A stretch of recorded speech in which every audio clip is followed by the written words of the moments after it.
வளிமண்டலவியல் திணைக்களம் பலத்த மின்னல் தொடர்பிலான எச்சரிக்கை அறிவித்தல் ஒன்றை விடுத்துள்ளது. வளிமண்டலவியல் திணைக்களத்தினால் இன்று நண்பகல் 12 மணிக்கு வெளியிடப்பட்டுள்ள இந்த எச்சரிக்கை இன்று இரவு 11 மணி வரை செல்லுபடியாகும் என்று தெரிவிக்கப்பட்டுள்ளது.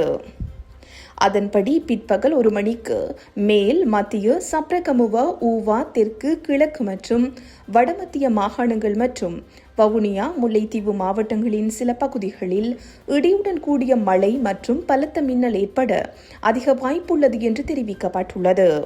இடியுடன் கூடிய மழையின் போது அப்பகுதிகளில் தற்காலிகமாக பலத்த காற்று வீசக்கூடும். மின்னலால் ஏற்படும் அபாயங்களை குறைக்க தேவையான முன்னெச்சரிக்கை நடவடிக்கைகளை மேற்கொள்ளுமாறு வளிமண்டலவியல் திணைக்களம் பொதுமக்களை அறிவுறுத்தியுள்ளது. இந்த செய்தி உள்ளிட்ட மேலதிக விரிவான செய்திகளுக்கு www.behindmenews.org என்ற எமது இணைய பக்கத்தினை பார்வையிடவும்.